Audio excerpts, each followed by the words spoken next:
Hey everybody, welcome to another episode of Back. Joe, this is your fault. Sorry. John, leave it in. Hey Leave it everybody, in. welcome to another episode of Backlog Crew, where we come together and play games on our backlog and discuss them kind of book club style formats. I'm your impromptu host, Kurt. I'm here with John Hello. and with Joe. Hey. Today we're picking a game. We're playing a game that Joe picked, Doom, the original 1993 version. It's not one that I've ever played. I played the 2016 kind of reboot of Doom. Do either of you have any history with Doom? I've only played the 2016 version. Okay. Well, I came into this never playing at all, not any version of the game. So I'm a bit surprised to hear both of you have played a version of Doom before. So that's cool. When Doom 2016 came out, it was a really big deal. As because I don't really like first person shooters. That's So why I was confused. I usually ignore them, but people praise it. It was like really fast paced. You were rewarded for like melee combat, which is something I enjoy. Like in Halo, I always just run up and punch people, which is how you die in Halo. Energy sword. But it gives you health and resources back in Doom 2016. Yeah. A lot of But anyway, a lot of first person shooters that are a bit more popular nowadays kind of reward you for like camping, taking your time, shooting from the sidelines and stuff. And Doom was a little bit different in that it was really fast paced and your movement speed was really, really quick.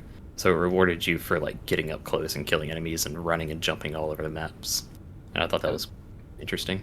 it was almost like a puzzle action game where the way to beat it on higher difficulties was to figure out the perfect like chain to connect the enemies and use your actions to get through things quickly and efficiently. Um, Wait, are we talking about the 1993 version? What's going on here? We're supposed to be talking about the 1993 version. We got So, sidetracked. We went on a side quest. Yeah. John, as someone who's never touched Doom before, were you aware at all of its legacy and its history before you started playing it, or are you aware of it at all now? I think I've seen it, pop up in some like TV shows or some sort of movies, because it's so iconic, clearly to everyone but me. But I understood its role in it's really solidifying the genre of first-person shooters. But it's not something I'd ever thought about playing before. I gotcha. Joe, what's your knowledge of the series? Like we said, I'd never played it before, but I knew very well of the developer, John Carmack. I think was the same guy who created Wolfenstein 3D for the computers, which was like actually one of the first person shooters ever made. And then he immediately followed it up with Doom in 1993, and it just kind of took the world by storm from what I understood. Mhm. And then it also just got memed really hard of installing Doom on any possible piece of technology that you could find. There are memes of people putting it on calculators and ATM machines and stuff because it was capable of running on basically a potato. Yeah, It being released on DOS at the time. I was actually reading in the wiki, to get prepared for this, just some background on this and the fact that it actually released as like a freeware. It just kind of just showed up, I believe, on the FTP server at the University of Wisconsin, and Yeah. I was very surprised by that. And then seeing eventually it went over the fact that it came up where they had to make specific rules about downloading and playing that on the computers at universities or in offices. Specifically, rules against being allowed to do that since it was just available like that. And it's very funny. Awesome. It says here it was also launched in an episodic format where they released the first episode as shareware and then 2 more episodes available by mail order. That's crazy. Mail order? Wow. Yeah. The times. Yeah. That's really fascinating because I didn't know that until I was researching the game. Because when I think episodic gaming, the first thing that comes to mind is like the oldest example is like Telltale games. I was going to say In that, like yep. the late 2000s, I believe, is when those started kind of coming out. And then, Like Life is Strange. yeah, Life is Strange in the early 2010s. But this was 30 years before all that, or 20 years before all that. So that's an interesting format, and it clearly worked out very well for them. Joe, like you were saying, Wolfenstein 3D was made before this game. This game was made by id Software, who are owned by Bethesda now. They just announced the newest game in the Doom series called Doom: The Dark Ages. So it's Doom with dragons. So be ready for that. Oh, But I need to go on a tangent. Did you say id? id like ID. Yeah, well, I thought they were called ID software. It's id software, like the part of the brain or the part of the Oh. consciousness. Yeah. Okay, interesting. But yeah, Huh. Doom is known for kind of three things. Like Joe said, the meme of it being playable on anything, um, kind of being one of the first examples of impressive use of like 3D effects in gaming, and then also it's considered the father of first-person shooters. People have gone back and said, well, what about Wolfenstein 3D, which did a lot of the same stuff that Doom did? Uh, Doom was just so much more popular that it took on it became the thing that people defaulted to thinking about. Some people say that Wolfenstein is the grandfather of first-person shooters as a result, but they're kind of similar in the tech they use. But Doom did use an entirely new 3D engine. Um, don't remember who it was developed by. Sorry. Oh wait, by John Carmack. Yeah. Who was the lead programmer and kind of developer on this. But yeah, so Doom came out December 10th, 1993. The first episode was released free, and then you could purchase the next two episodes. And then in 1995, they released a game called The Ultimate Doom, which was just sort of an all-in-one package that included one additional level as well. I got my copy on Steam, and so it just had all four included. Did you guys play all four levels, or did you have the original version with only three? I played the 4 from Steam as well. I played 4, but I got it from GOG. Okay, tangent. I tried to buy mine on GOG, and it kept rejecting my card. And I'm staring at my bank account. I'm like, there's so much money. Well, not that much. I'm a teacher, but there's enough money for me to buy a $2 game. I was saying at least $3, right? And it didn't work. And I tried for like 20 minutes. I gave up and spent an extra $3 and bought it on Steam. And then I got a call from my bank. I was like, you just try to buy this? And it's like, yes, it's just a video. Like, it's a $2 video game. It would have been okay for you to let a scammer buy that, but whatever. All right, Doom. So we tend to go chronologically kind of through the story of it, and there is an overarching story in this. Let's see, the original story started in what they call like a Doom Bible, which that's like a term in gaming and perhaps in filmmaking where they'll start developing a game, and let's just say that let's just say Donkey Kong. I doubt they have one for Donkey Kong, but they're developing Donkey Kong. They'll have a Donkey Kong Bible that just has all the lore, the do's and don'ts, and all the like canon, that they want to include in the story. So there's the Doom Bible, and I'm reading on a wiki right now, but it says science fiction horror concept wherein scientists on the moon open a portal to an alien invasion. And eventually you discover that the aliens are actually demons from hell, was kind of the basic premise. Beautiful. So the very first level is called Knee Deep in the Dead, and you're on one of the moons of Mars, Phobos, I believe, if there's any astronomy people, don't fight me. But basically, demons are coming into this moon base that Doom guy, also I think canonically known as Doom Slayer, who is a space marine, is stationed on, and everybody else is killed, and you take it upon yourself to get revenge and fight through it.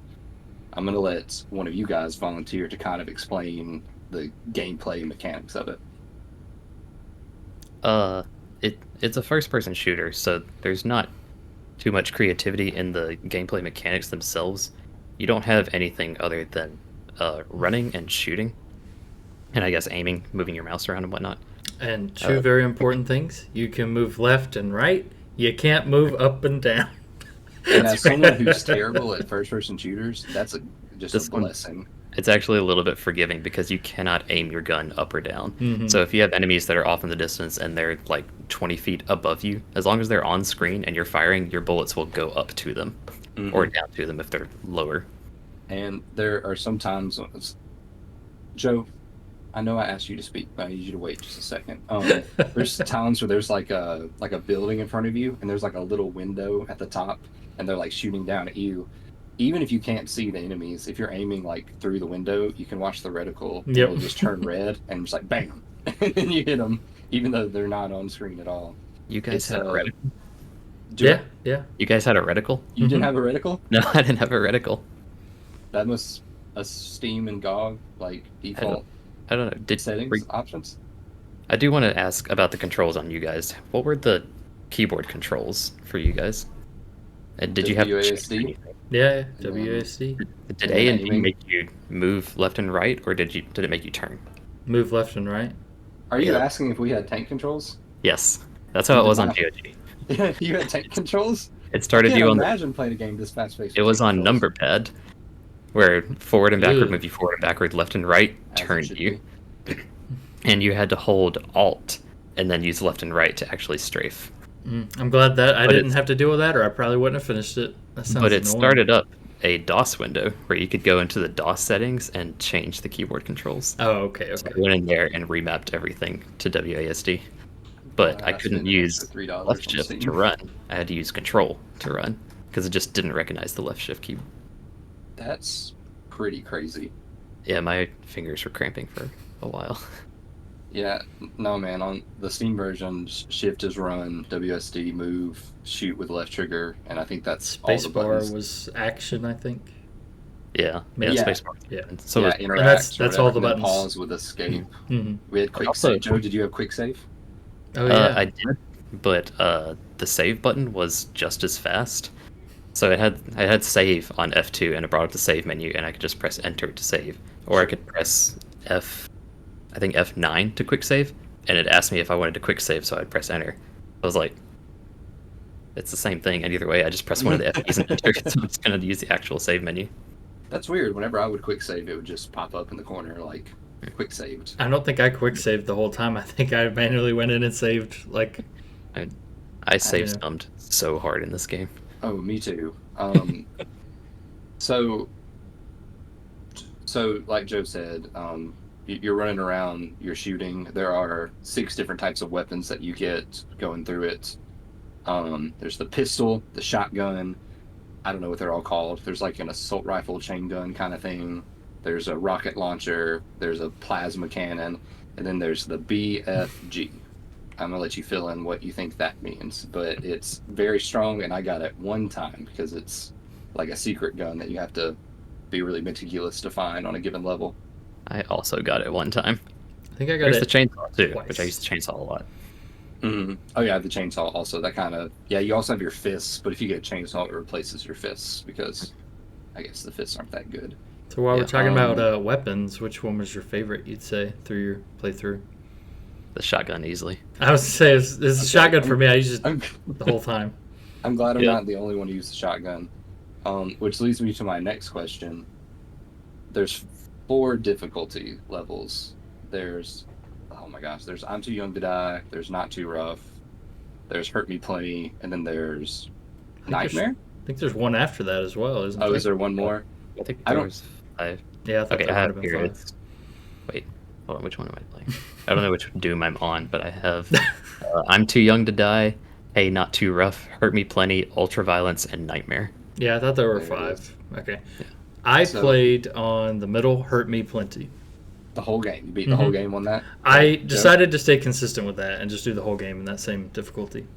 I used Hurt Me Plenty until the last episode, and I got, I think, 3 levels into the last episode, and then I couldn't even spawn without losing half my health, so I dropped it down to Hey Not Too Rough. As soon as you said that, I was like, that was a decision.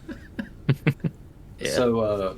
So the thing with it is, it's not like there's lives in this game. Like, you don't game over, but we talked about how there's 4, like, they call them episodes. There's 4 episodes. Each episode is made out of like 7 to 9 missions, and you progress linearly through the missions within the episode, and you keep all the gear that you gain.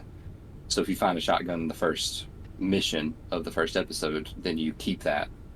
But if you die in a later mission, you respawn at the beginning of that mission. You don't have to start the whole episode over, but you restart without any of your equipment. All you have is a pistol and a standard amount of health and a standard amount of armor, no bonuses.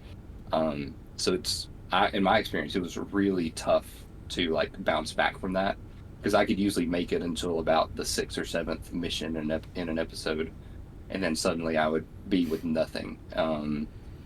So, John, playing it on like let's say medium, the medium difficulty, what was your experience with that, in just in terms of your struggle or lack thereof? Sorry, which difficulty did you say you were doing? Sorry. I have not yet. I'm gonna hear Oh, you okay. first. I thought I missed it for some reason. I was listening and I was like, wait, did I miss that? All right, so medium difficulty. I would say I agree with that statement where it is very hard to get picked back up, right after you've suffered a loss there.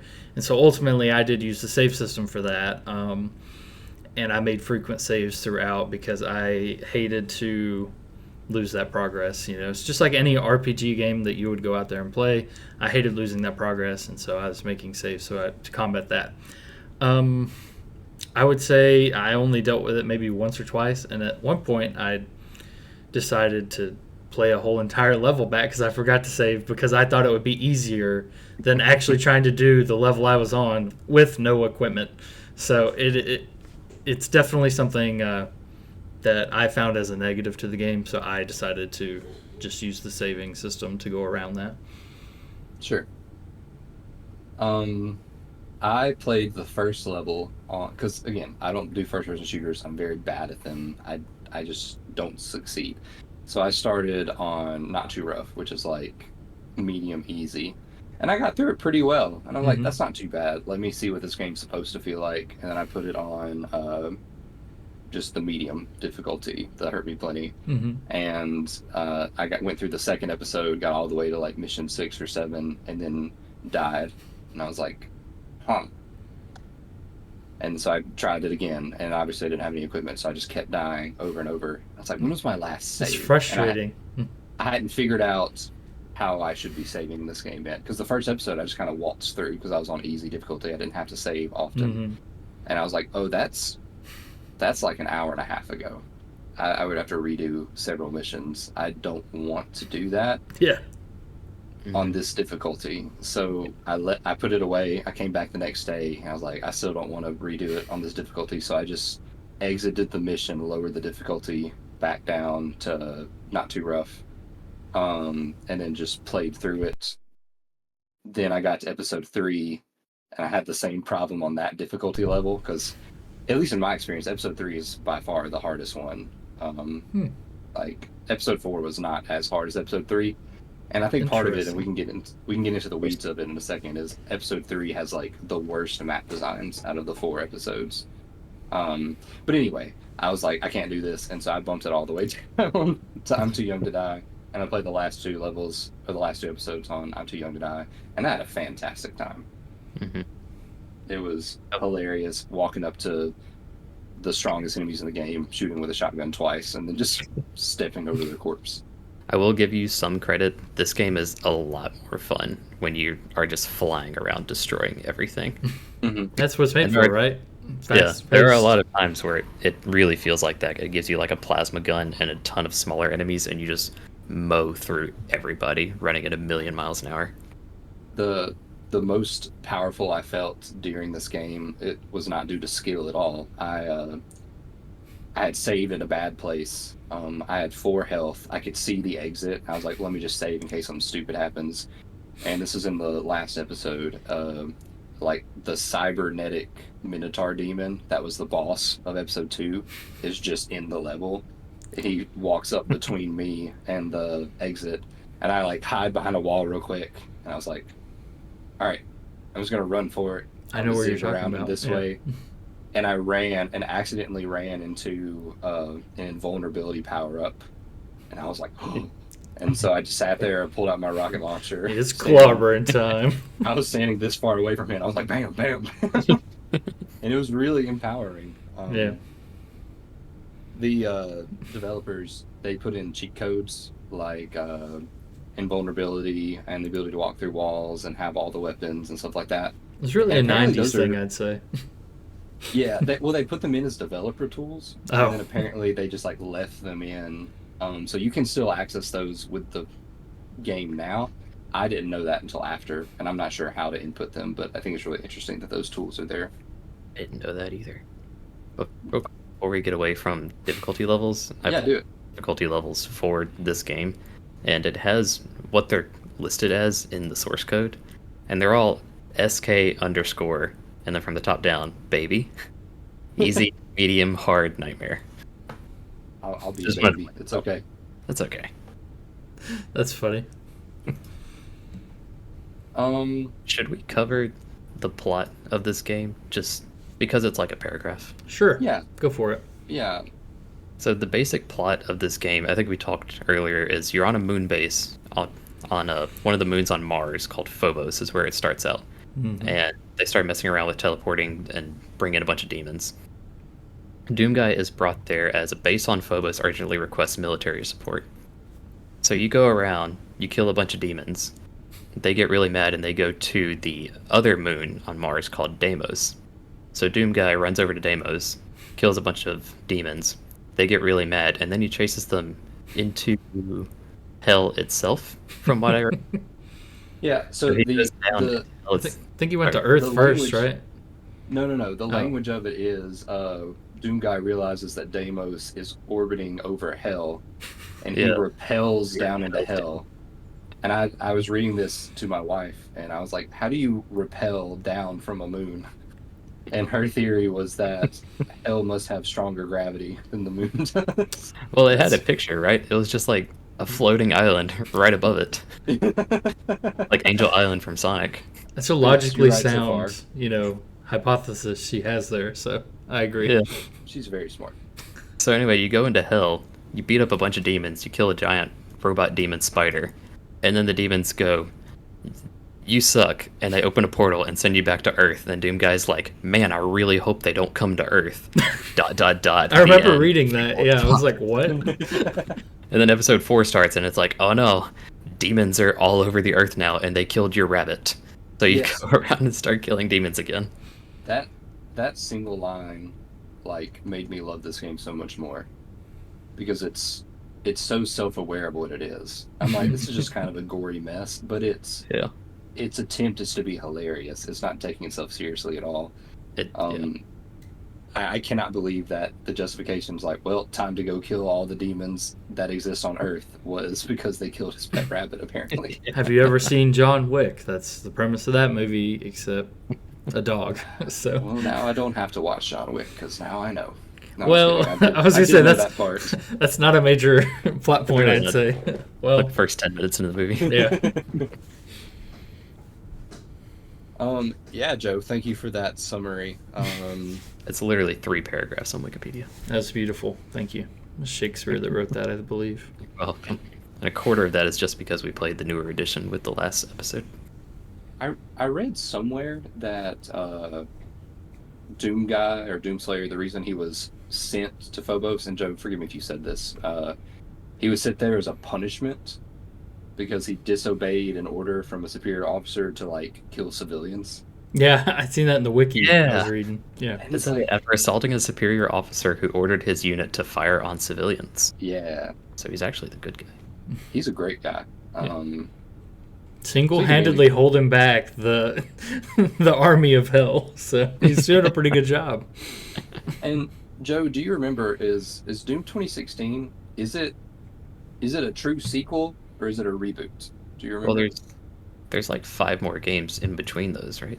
Right. There's Yeah, there's a lot. Doom, there's Doom 2, there's Doom 64, there's Doom 3. Yeah.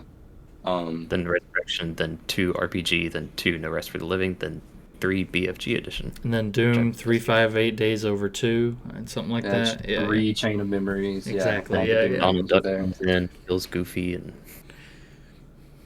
Um, yes, I'm sorry, I don't know the answer to that question. I assume it's the same Doomslayer.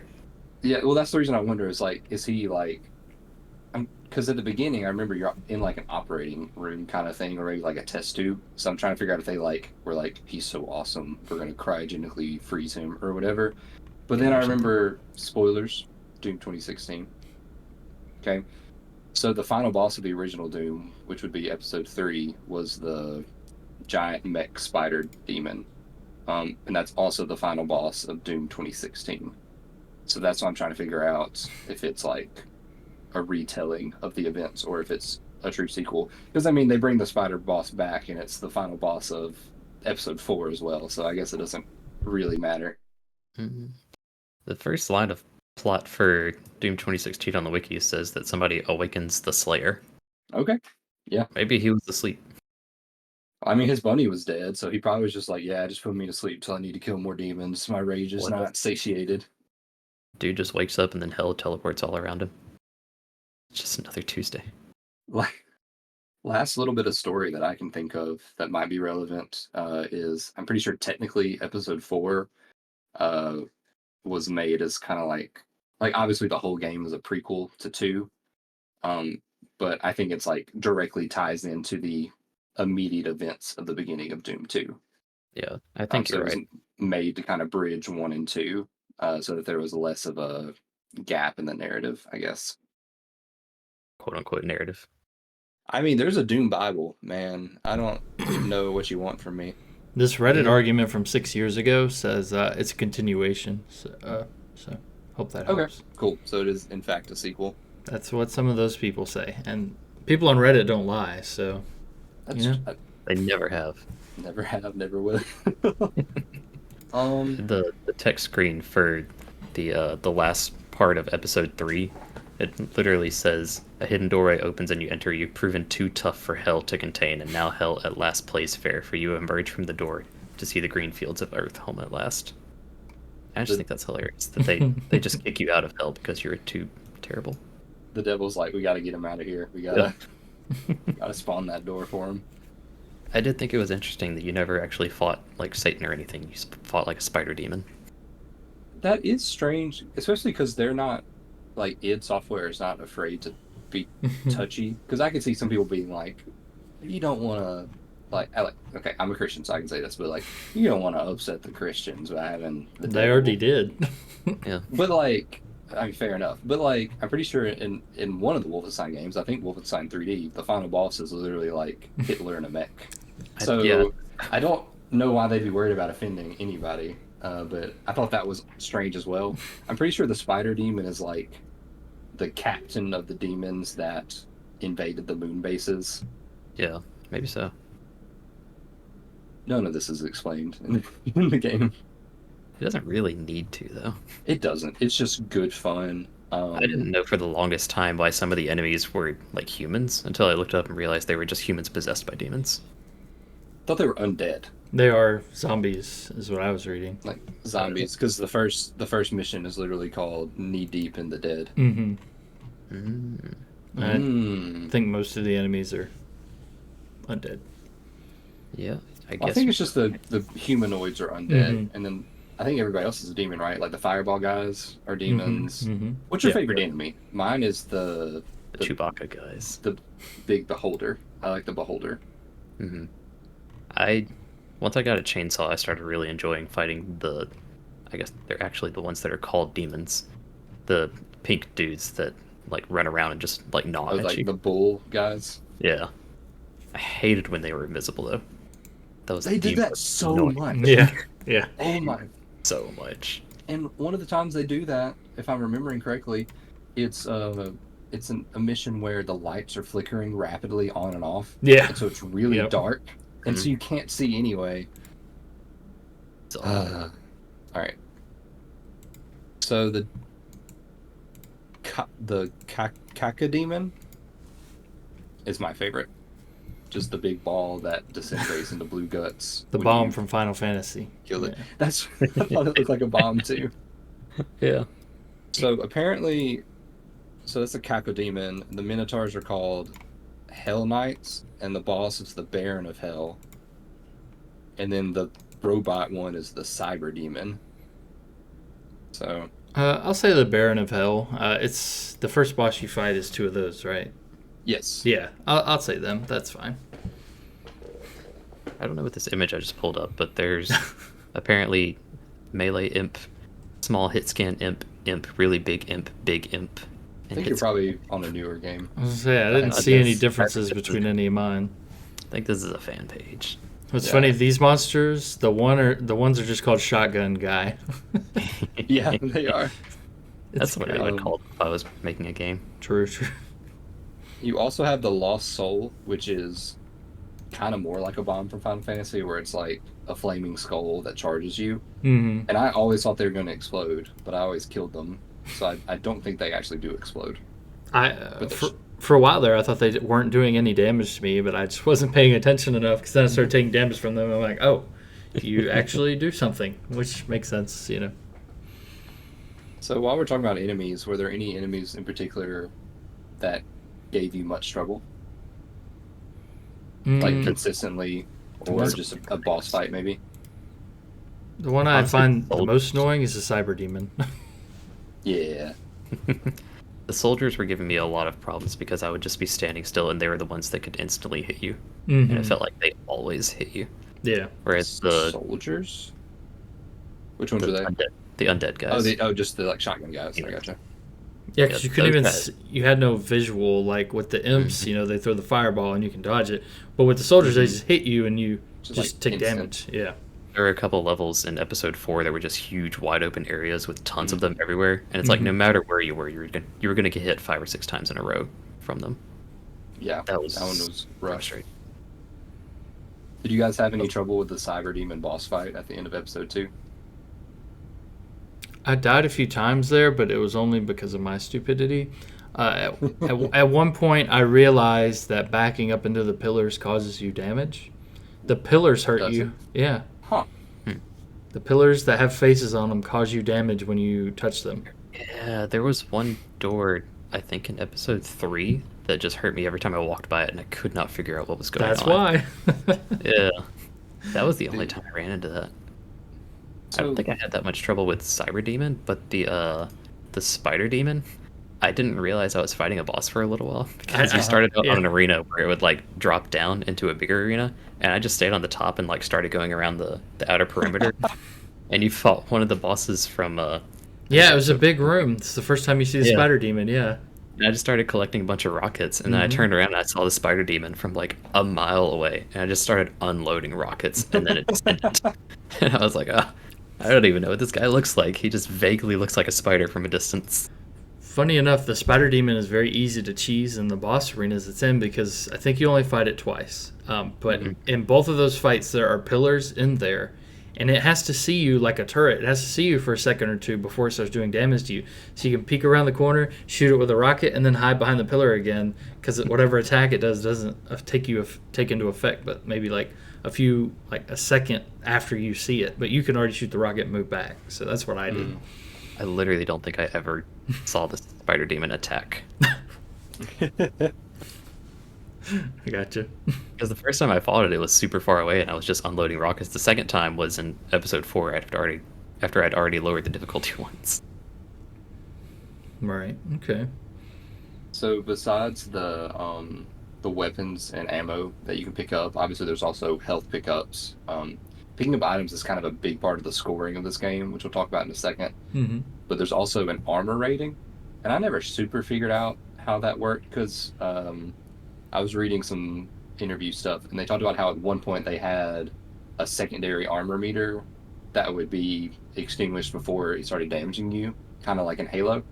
Mm-hmm. But that's not actually how it works. So my presumption is that the higher armor rating just is like defense, like the less damage you take. That was But your my health still assumption. gets hit immediately.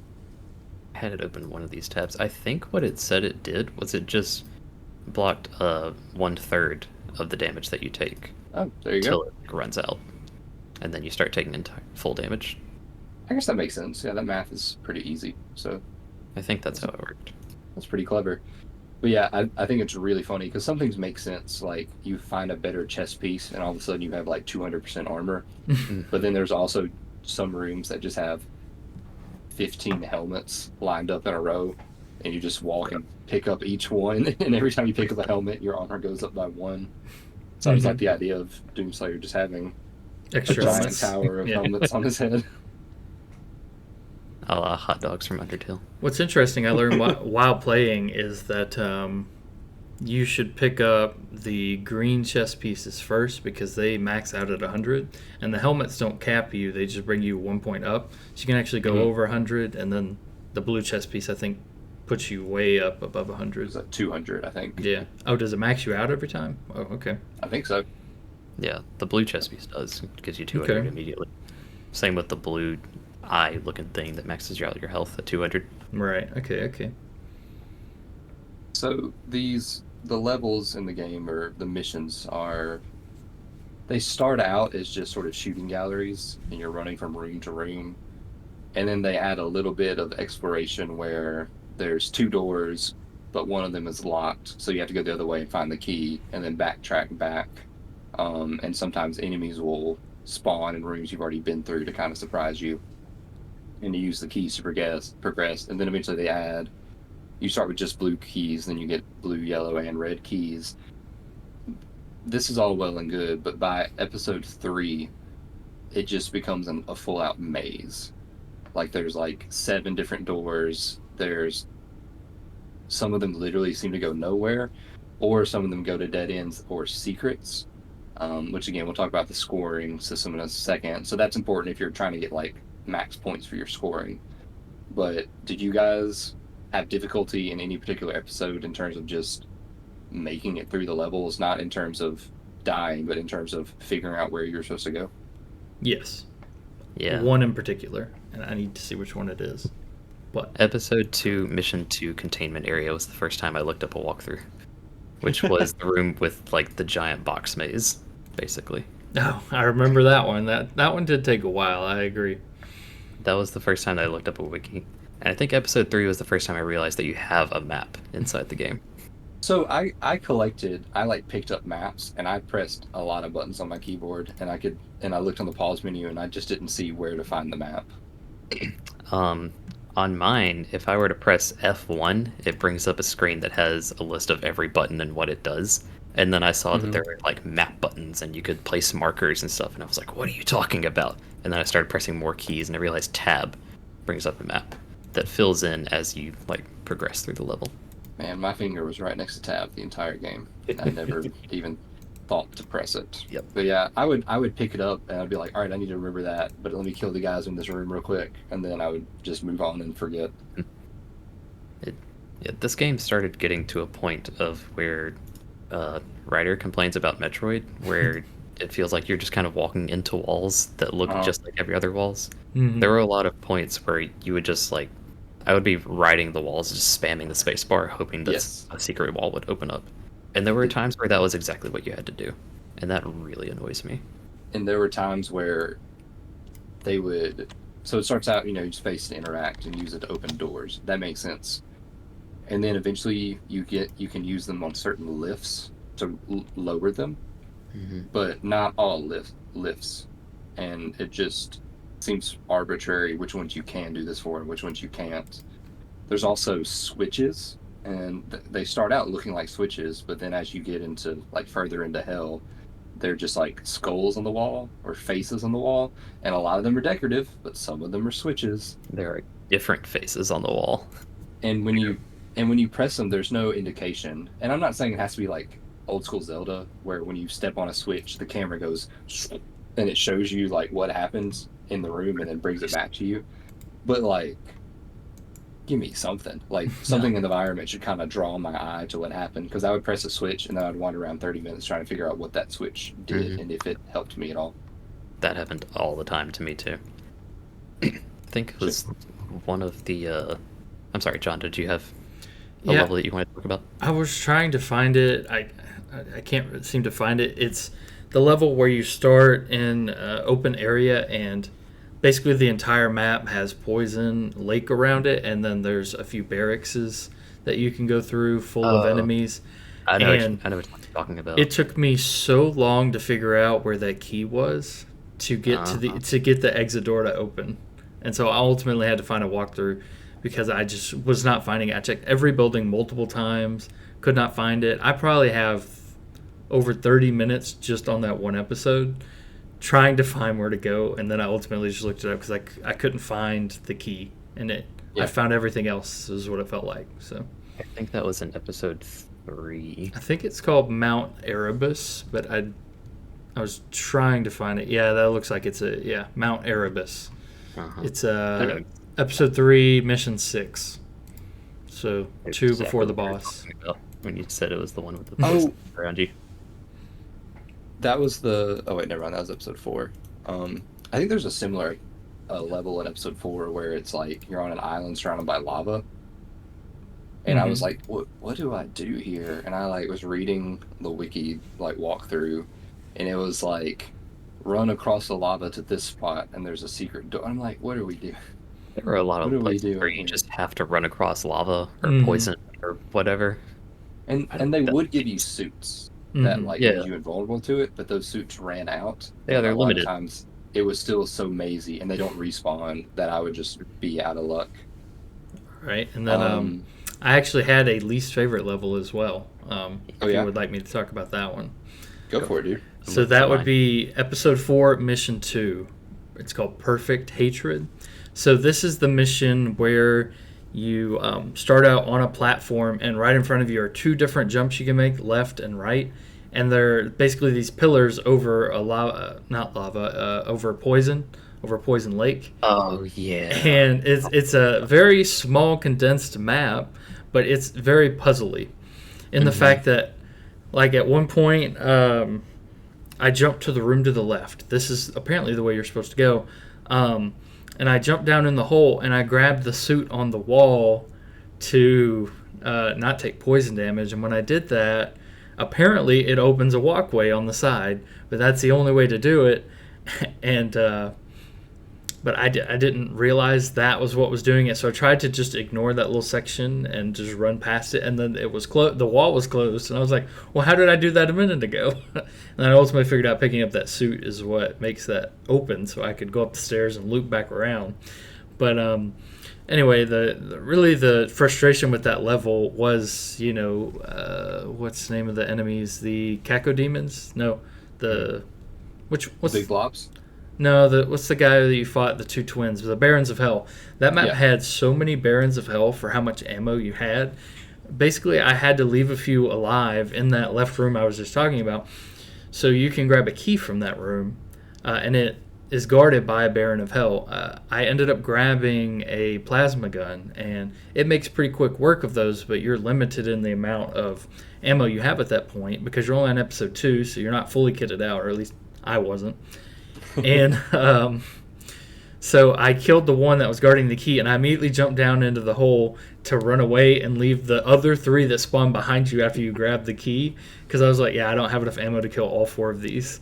And then when you loop back around, you get up there to where you can go with the key, and then it spawns 2 more, and you're on this small little platform. You have to dodge left and right to avoid the other 2 Barons of Hell that spawned in front of you, as well as the flying skulls that are flying at your face trying to knock you off. So, and then all of that to say you have more Barons of Hell that show up after that, as well as a few balloon guys, and then the trench you have to go down with all the invisible monsters in it as well. And then if you thought that sounded fun, you loop back up now that you've gotten another key to open the last area of that mission, and you unlock it, and then you go up the staircase, and this is where Kurt was talking about earlier, where you had a few health. When you look to your left, there is a cyber demon, stuck in a corner. I think he can't get out of it, but it's okay. He's in a very defensive position for himself, and he could just shoot you with his rocket arm, or you can ignore him entirely like I did, open the door, and then inside this room you can see the exit, but you have to run past. There's like 8 or 9 different big balloon enemies that you can kill, or if you don't have the ammo like I did, you just run past them to the exit. But the amount of time that took me was a bit more than I'll admit. So I'm glad we're here for you, so you can vent about that, John. Absolutely. That sounds like a Very rough good about experience. that level. That level sucked.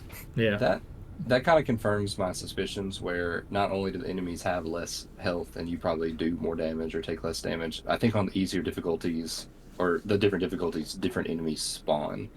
Because I'm pretty sure once I got past that cyber demon, it was just like a straight shot. I don't think there was anything in the next room to hold me up. and I so closed my difficulty tab already. Some of the difficulties would spawn fewer enemies. The lowest difficulty would make it so that you take half damage and do Okay. double damage, I think. That was me. in preparation for this recording, I wanted to make sure I had the information to talk about that episode. So I went on YouTube and I found somebody doing a walkthrough of it. And I was like, well, now I kind of want to know, what did I do wrong in this? Like, how are you supposed to kill all these? Because he was doing like a 100% walkthrough example. And at one point he was like, all right, so now you, instead of taking this teleporter, you hit the wall to the left while also dodging all these Barons of Hell chasing you.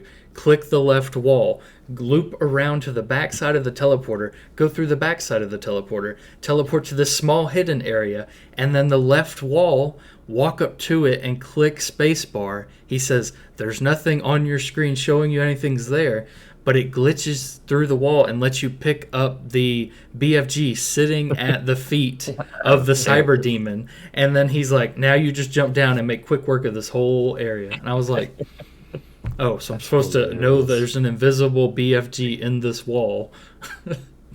So I didn't know that going into a teleporter from a different angle would take you somewhere else until one of the very last missions where you were forced to do that. And it makes you wonder how many times you could have done that, after you already made it that far, right?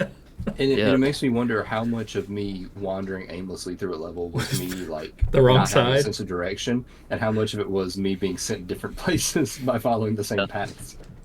Because I thought I had a pretty good understanding. There was one level in episode 4 where it was just like one big main area and then a outer ring of smaller areas where you had to go into a teleporter and then like loop around the ring. And I swore I'd gone into every different teleporter in the room and I saw where it was taking me, and there was one teleporter that took me to one different spot. I know where you're talking about. Yeah, the 4 teleporters that are always in the corner. Yeah, I was so confused on that level. I had to look up a guide for that. That was nonsense. I just kept taking them until something different happened.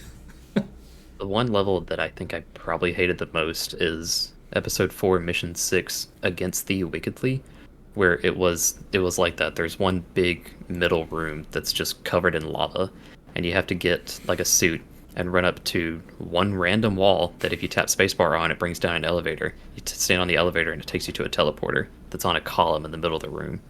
And the teleporter, depending on which direction you face when you walk into it, turns you to a different area of the room. Yeah, and you had to do each one like in order. Yeah, you have to figure out which order you're going in, and then get the keys to go back to each room in order to, unlock different things. And of course, you only have like 1 or 2 suits, so you have to like be running the entire time you're doing this. I think I died on there several times before I realized what I was actually supposed to be doing, and then I was like save scumming each step of the way so that I would have enough time to do everything.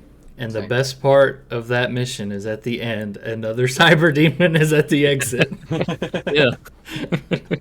Episode 4 didn't hold back on his cyber demons. No, it didn't. I almost wish I just played the original version without episode 4. In the very first episode, I was playing it, and then I beat it, or I beat the first mission, and it was like your time, whatever, and then par time, and it was like 30 seconds shorter than mine, and I'm like, all right, cool. And then it progressed, and eventually, by the time I got to like the beginning of episode 2, I was 2 or 3 times longer than par time. Easily, every time. I was like, oh no, this is proceeding exponentially. And it did. It eventually got to, by the time I was in episode 3 and 4, it was like par time, 6 minutes, your time, 27 minutes. And I'm just like, oh my god. The first playthrough, makes sense. Yeah. There was one where the par time was like 45 seconds, and I think my time was like 12 minutes. Yeah, it's just because you just have to memorize where to go, I guess. But the par that kind of brings us to the scoring system on this. So whenever you beat a level, it shows your time, and then compared to a par time. Doom is kind of credited for being one of the first games to encourage speedrunning, because you could compete with friends to have like the fastest time on levels, and that kind of became a competitive thing. It also shows your completion percentage for the percentage of enemies that you killed. If you run past enemies, even if they don't hurt you, it's no good. Your score is not as high. There's also one for items picked up. You got to pick up everything on the ground. I don't know if that includes like health. I was wondering if you could just walk over them and it would count. I was wondering that myself. I don't know. Or if it's maybe just special items. Yeah, maybe it's just like weapons and maps and things. And then there's also like secrets found. Going back to when Joe said sometimes you just walk up to walls, interact, and they would open, and there would be, some monsters and then a really cool gun behind there. Um, did either of you, were either of you tempted with a completionist urge when you saw that screen? Okay, me neither. I thought about it and I was like, I'm not doing that. Yeah, I was like, I'm having a real good time just like running through these levels. I don't really have a desire to replay them over and over again. It kind of reminds me of Neon White, because the whole goal of Neon White is to make it through sort of an actiony level as fast as possible. The difference between Doom and Neon White, though, is some of those par times, again, later on were like 6-7+ minutes, and no level in Neon White is longer than a minute, I don't think. So It reminded me of Crash Bandicoot, all those menus, since I had played that first, but I'm sure Doom came out before Crash Bandicoot. So. Yeah. did Crash come out? One thing was that one of the levels I was on, and I found the exit, and I was like, I just started this. I already found the exit. Is this real? It was real. I was so excited. It was episode 1 or 2, and I found the exit so quickly in like the maze. I guess I just got lucky, and I was so excited about it. I was below par for once, and I was like, "Great! I don't care what I missed. I'm good with that." And then there's another mission in either episode 3 or 4. I think it's 3 that has a fake exit, and it marks everything like an exit. But when you go in the room to exit, the walls open up, and you go down. And it's actually an elevator, and it brings you into a room just swarming with enemies. And I found that, and I was so sad. There are some levels that have secret exits that take you to different stages as opposed to the normal exits, kind of like the Super Mario Brothers games. I don't actually know if I found any of them. I just kind of played, went to the next level because I didn't know what the next normal level was going to be. But when I was looking up walkthroughs, I would see that some levels had secret exits that would, I don't know if it skips a level or if it goes to a level you wouldn't be able to access otherwise. So But funny there are levels enough, that have that. my least favorite level, that one I told you I watched the YouTube video for the 100% walkthrough, it has a secret exit. And he says in the video, he's like, all right, and here's the exit after he kills everything, because, 100% killing the enemies is what he was doing. He said, all right, now we're going to leave, but we're not going to take this exit. We're going to take the secret one. And he said, here's how you do the secret one. You run to this teleporter, and you take the right side and go into it instead of the left side you normally took to go into it. And he says, as soon as you do that, you have to strafe run to the right as soon as you spawn, and you'll fall into the lava, the poison lake, and keep running that way, and you will land right at the entrance to it. He says that's the only way you can do it, because as soon as you teleport in the map, that door slowly starts closing or something. And I was like, how did somebody originally find this? Is what I want to know. Like, No. It's just insane to me. Just lots of playing it and then playground rumors. That's the only way. I guess so. That it Yeah. got around. Awful. Which I'm sure there were a lot of playground rumors for this game. Oh yeah. So one thing we haven't talked about at all so far is music. So modern Doom is known for its super intense heavy metal music. Like I think the main theme for Doom 2016 sounds super cool, and I think it's called Rip and Tear. Like it's just very violent, very on the nose style of music. And we boot up the game here, and it has that kind of music just with 90s MIDI in the first level. And I was like, this is awesome. I'm so excited to play it. And then as we progress, it gets less intense. There's still some examples of metal music, but reading on the wiki, so the composer for this was the same guy who did Wolfenstein 3D. His name was Bobby Prince. And John Romero, who was another one of the head guys making Doom at id, wanted music to be like a mix of techno and metal. I get that. I hear it. Yeah. Yeah, he wanted to like kind of inspired by like Alice in Chains and bands like that of the time. But then it says here that Prince believed that ambient music would be more appropriate for many of the levels. And so it's just a weird juxtaposition of like the director wants this music and the composer wants this music, and they're both in the game. Mm-hmm. And I don't know, maybe if in the longer levels where I'm wandering through a maze for 30 minutes, if an electric guitar is ripping the whole time, maybe I'd get tired of it. But some of the softer, more ambient, kind of stereotypical, mysterious sci-fi music, it didn't feel like it fit when I'm blasting demons in the face with a shotgun. Right. Yeah. Yeah. I get that. Yeah. Mhm. Overall, I There's really a- like the music. At some points, Yeah. I feel like whenever I was doing the episodes, taking a long time, or the missions, I feel like some of the music would just stop, and I would just only be hearing gunshots. Uh-huh. I noticed that too. Or there would be times when I would just be like walking around and I just hear just Nothing. normal ambiance or something, and I'm like, what happened to the cool Demon Slayer music I was listening to 10 minutes ago? Where's my vibe? Yeah. I was going into this expecting to hear like that one Doom theme that I'd always heard in memes or whatever. They're just like the title screen, and you hear that for just like half of the game, and the other half is just ambiance or dead silent. You just brought up something that I hadn't thought about. But the fact that when you sit on the title screen, it just jumps into the game and starts playing it. I kind of miss that games used to do that. It's just funny to just go sit and watch, especially after you've beaten the game, and you're sitting there watching that, and you're like, man, whoever put in this test footage, they're doing an awful job of this game. Yeah. Oh, that's great.